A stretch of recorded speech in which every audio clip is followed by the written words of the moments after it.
നെയ്യില്ലാത്ത നെയ്യപ്പം പോലെ, പട്ടയില്ലാത്ത hot dog പോലെ, നെയ്യില്ലാത്ത നെയ്യപ്പം പോലെ, സാൻഡില്ലാത്ത വിസ്ക്രാഫ്റ്റ് ഇല്ലാത്ത സാൻഡ്വിച്ച് പോലെ, കരുണയില്ലാത്ത കരുണാകരൻ പോലെ ക്രിസ്തുവില്ലാത്ത ക്രിസ്ത്യാനിയെ സ്വർഗം അംഗീകരിച്ചിട്ടില്ല. ആണ് യഥാർത്ഥ ക്രിസ്ത്യാനിത്വം. ക്രിസ്തു ഇല്ലാത്ത ധാരാളം ക്രിസ്ത്യാനികൾ ഇന്ന് ലോകത്തിലുണ്ട്. അവരെ സ്വർഗം അംഗീകരിച്ചിട്ടില്ല. ക്രിസ്തുവില്ലാത്ത സഭകളുണ്ട്.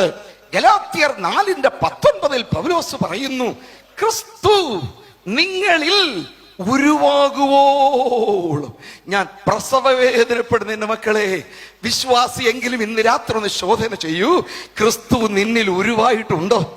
ആമേൻ. അല്പം പോലും പട്ടിയുടെ അംശമില്ലാത്ത ഹോട്ട് ഡോഗ് ഉണ്ട് മക്കളെ, എഗ്ഗ് ചേരാത്ത എഗ് റോൾ ഉണ്ട് മക്കളെ, സാൻഡും വിസ്ക്രാഫ്റ്റും ഇല്ലാത്ത സാൻഡ്വിച്ച് ഉണ്ട് മക്കളെ, നെയ്യില്ലാത്ത നെയ്യപ്പം പോലെ, പട്ടിയില്ലാത്ത ഹോട്ട് ഡോഗ് പോലെ, നെയ്യില്ലാത്ത നെയ്യപ്പം പോലെ, സാൻഡില്ലാത്ത വിസ്ക്രാഫ്റ്റ് ഇല്ലാത്ത സാൻഡ്വിച്ച് പോലെ, കരുണയില്ലാത്ത കരുണാകരൻ പോലെ ക്രിസ്തുവില്ലാത്ത ക്രിസ്ത്യാനിയെ സ്വർഗം അംഗീകരിച്ചിട്ടില്ല. പ്രശ്നം പരിഹരിക്കാൻ ഇന്ന് രാത്രി നിന്റെ ഉള്ളിൽ ക്രിസ്തു ഉണ്ടോ? നീ ഒരു ഹോസ്പിറ്റലിൽ ചെല്ലു, നിന്നെ മെഡിക്കൽ ടെസ്റ്റ് ചെയ്തു, ഡോക്ടർ പറയുക തുറക്കും, പല്ല് കാണരുത്, ഈ ശ്വാസം പിടി, ഡീപ്പ് ബ്രത്ത്, കണ്ണു തുറക്കൂ. നീ തുറന്നു, കുറ്റപ്പെട്ടില്ല അദ്ദേഹം, താൻ തന്നെ തുറക്കും. സ്റ്റെതസ്കോപ്പ് വെച്ച് അവിടെ ഇവിടെയും പരിശോധിച്ചിട്ട് 3 ഗുളിക കുറിക്കും.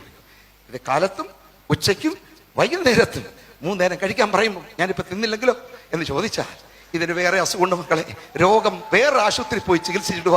ദിമാഗ് ഖരാബ്. നിന്റെ മൂക്കിൽ ഓടുന്ന ജീവശ്വാസം ഊതി തന്ന ക്രിസ്തു. വിനയമായി അപേക്ഷയല്ല സ്നാനം, ഹംബിൾ റിക്വസ്റ്റ് അല്ല, ആധികാരികമായ കൽപ്പനയാണ് ജലസ്നാനം. മനസ്സിലാക്കണം നീ. ആമേൻ. ഡിസ്ട്രിക്ട് മജിസ്ട്രേറ്റ് മകളുടെ കല്യാണത്തിന് ഒരു വെഡിങ് കാർഡ് ലഭിച്ചാൽ നിനക്ക് വേണേ പോകാം, പോയില്ലെങ്കിൽ ഒരു കുറ്റവും ഇല്ല. അത് ഇൻവിറ്റേഷനാണ്. നിനക്ക് സമയമുണ്ടോ, സന്ദർഭമുണ്ടോ, സൗകര്യമുണ്ടോ, പോയിക്കൊള്ളൂ. ഇല്ലെങ്കിൽ പോകാതിരുന്നാൽ ദണ്ഡനീയ അപരാധനീയേ, അത് കുറ്റമല്ല. പക്ഷേ ആ മജിസ്ട്രേറ്റ് നിനക്ക് ഏതെങ്കിലും ഒരു കാലത്ത് ഒരു ഓർഡർ അയക്കുമെന്ന് വിചാരിച്ചു. ഏപ്രിൽ മാസം 15-ാം തീയതി 10 മണിക്ക് മത്തായി ചാക്കോ കോട്ടി നമ്പർ 101 10:50 ഹാജരാകണമെന്ന് പറഞ്ഞാൽ, പണ്ട് ഇടമോടെ കല്യാണത്തിന് ഞാൻ പോയതല്ല, ഇതിന് പോകുന്നില്ലെന്ന് പറഞ്ഞാൽ ഒരു സമൻസ് വരും, ഒന്നുകൂടെ വരും, പിന്നെ പോയില്ലെങ്കിൽ വണ്ടി അയച്ചു തരും, പിന്നെ ഫുഡ് ആൻഡ് ലോഡ്ജിങ് ഫ്രീ കിട്ടും.